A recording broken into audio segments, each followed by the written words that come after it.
guys, welcome back to my YouTube channel, and today we'll be reviewing one of the best theme decks, Stormcaller. After 3 years that it's come out, it is still one of the best theme decks in the format, and I'll be explaining why. Starting off is 2 Riku. For 1 lightning energy, 1 colorless, which is basically 2 lightning energy, you do 30 damage. If you have any lightning energy cards in the Lost Zone, this attack does 90 more damage. So it does 120 damage, which is pretty good, similar as its HP. We should have 130, but I'm not complaining. But one thing that I do have a problem with is that I wish it did 130, because 130 is a really good number in the theme deck format, and this card sadly doesn't hit it. So that's pretty disappointing. However, Riku's still pretty good. It's your main attacker, and it's decently good for what it can do. Next up is 2 Ampharos. This is by far one of the most powerful cards in this deck. Its ability Unseen Flash allows you to do this. Once during your turn, before you attack, you may put 2 blinding energy cards from your hand in the Lost Zone. If you do, your opponent's active Pokemon is now paralyzed. You're gonna have to be careful with this. You're gonna have to be careful because if you use too much energy, then you won't really have too much energy to fill anything else. However, if you're careful and use it when the time's right, it pays off a lot. And for 2 lightning energy, you have 1 attack, Split Bomb. This attack does 50 damage to 2 of your opponent's Pokemon. It's very good bench damage and allows for many double kills, because from personal experience, I've gotten so many double kills that I can't even count them. But yeah, Ampharos is really good in this deck. Next up is 2 Flappy. For 2 lightning energy, you do 40 damage, and your opponent's active Pokemon is now confused. This is one of the best status control decks in the theme deck format, because you can paralyze and confuse your opponent. This deck's very good, and Flappy helps that because it evolves to Ampharos, and it evolves from Marie, which is decently good. Next up is Free Marie. For 1 lightning energy, you do 10 damage. You flip a coin. If heads, your opponent's active Pokemon is now paralyzed. This can go on for several turns if the odds are right. However, expected to get it off once or twice, because flipping coins is a part of too many theme decks, unfortunately, but overall this card's decently fine for a basic. Next up is 1 Substrika. The ability Sprint lets you once during your turn before you attack. You may discard your hand and draw 4 cards. This is really good for draw support and allows you to get many of your cards out, since you only play one of most, if not nearly all, trainer cards. And for 1 lightning and 1 colorless, you do 60 damage. It's an alright attack, however, I wouldn't use it, really. I just use it for the draw support. Next up is Free Blitzel. For 1 lightning energy, you do 10 damage, and for 1 lightning energy and a colorless, you do 20 damage. That's about it for Blitzel, but Substrike is pretty nice. Next up is 2 Naganadel. You may have heard this card back in the Lost Thunder format, but that's not too important here. The ability Charging Up lets you, once during your turn, you may attach a basic energy card from your discard pile to this Pokemon. Allows for some pretty smart plays with Energy Switch, and allows for a lot of plays when it comes to putting energy on Nagandel, then attaching, or putting energy on Nagandel, then attaching it to something else. Its attack for free Cubs energy lets you do 80 damage. If you have exactly 3 prize cards remaining, this attack does 80 more damage. It allows for some niche comebacks in some situations, however, 80 damage isn't too good. 160 is really good, but you only want to be really using this thing if it's the only thing you have to use, or if you have 3 prizes left. But Naganadel's pretty good. Next up is Free Playable. For 1 colorless energy, you look at your face down prize cards. It's pretty good. And for 2 energy, you do 20 damage, which is alright. Nagandel's really good, so Playable's nice. Next up is 1 Smeargle. For 1 colorless energy, you have an attack called Stunning Likeness. Your opponent reveals their hand. You may use the effect of a supporter card you find there as the effect of this attack. It's pretty good, and for 1 energy, you do 30 damage, but it's Tails Smash. Flip a coin. If Tails' attack does nothing. Overall, it's decently fine, however, I wouldn't use it personally. Next up is 1 Furfru. For 1 colorless energy, you do 20 damage, and you may draw cards to have 5 cards in your hand. Overall, it's decent. I've looked at this card many times, but you shuffle your hand into your deck, then you draw a card for each card in your opponent's hand. Overall, it's pretty decent. Next up is 1 Lily. You draw cards until you have 6 cards in your hand. If it's your first turn, you draw cards until you have 8 cards in your hand. Pretty good draw supported for when you need it, but overall, it's decent.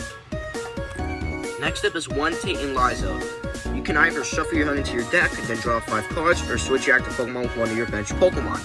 Overall, it's decently good. It allows for a lot of big brain plays and allows you to turn the tide in a lot of games.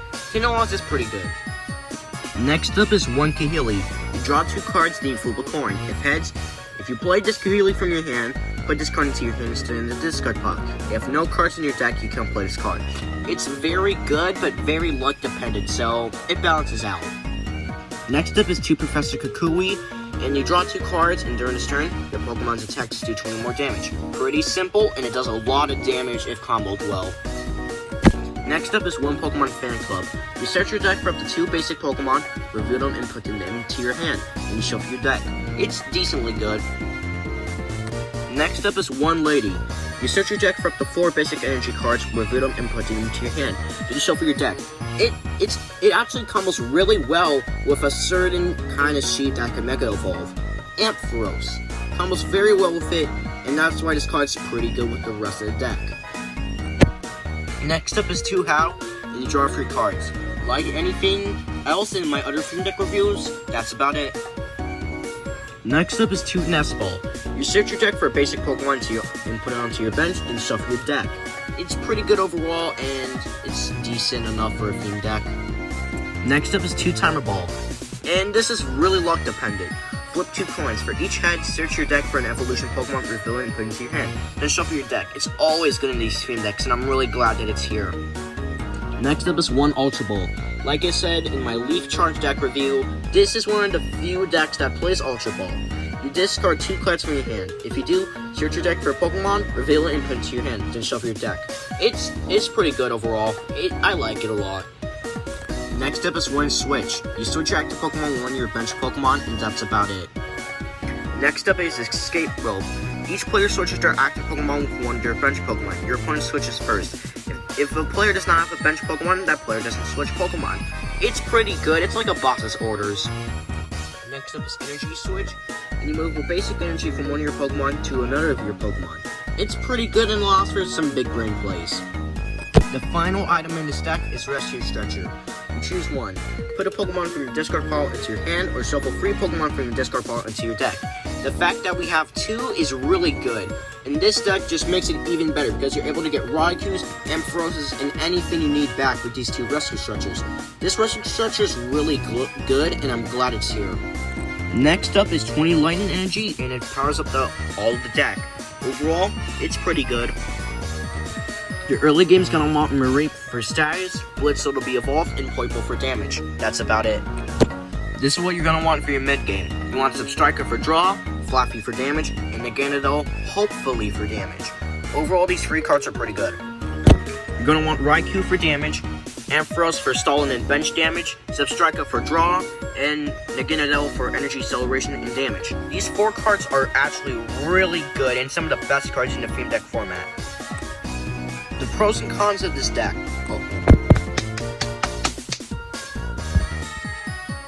Here's what the grade and score mean if you aren't reminded yet. The score means how well the pros and cons stack. 1 to 2 means all cons, no pros. 3 to 4 means many cons, barely any pros.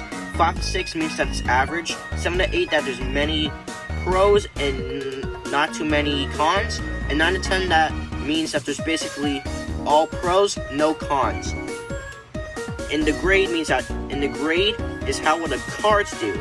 So F means that it's unplayable, D means that it's barely playable, C means that it's average, B means that it's good, A means that it's amazing, and S means that it's basically perfect. And that's about it. The pros and cons of this deck is that you have a lot of energy acceleration, status control, bench damage, and draw support. The cons are you don't really have too much damage going for you on your side, and it's kind of tough trying to balance all your supporters out. I will give a more advanced look on the pros and cons in the description and probably be adding a little more. as I edit it. But what do I give this deck in terms of a score? I give it a 9. It's very good. It's one of the few decks that can actually hit the 9 status. I've tried this before. It doesn't seem like the type of deck that would get a 9, more like an 8 or 7, but I have played it, and it definitely deserves the 9. What do I give this deck in terms of a grade? I'm giving it the 1 and only A-. It's not as high as Flame, but it is one of the best decks in the Fiend deck format.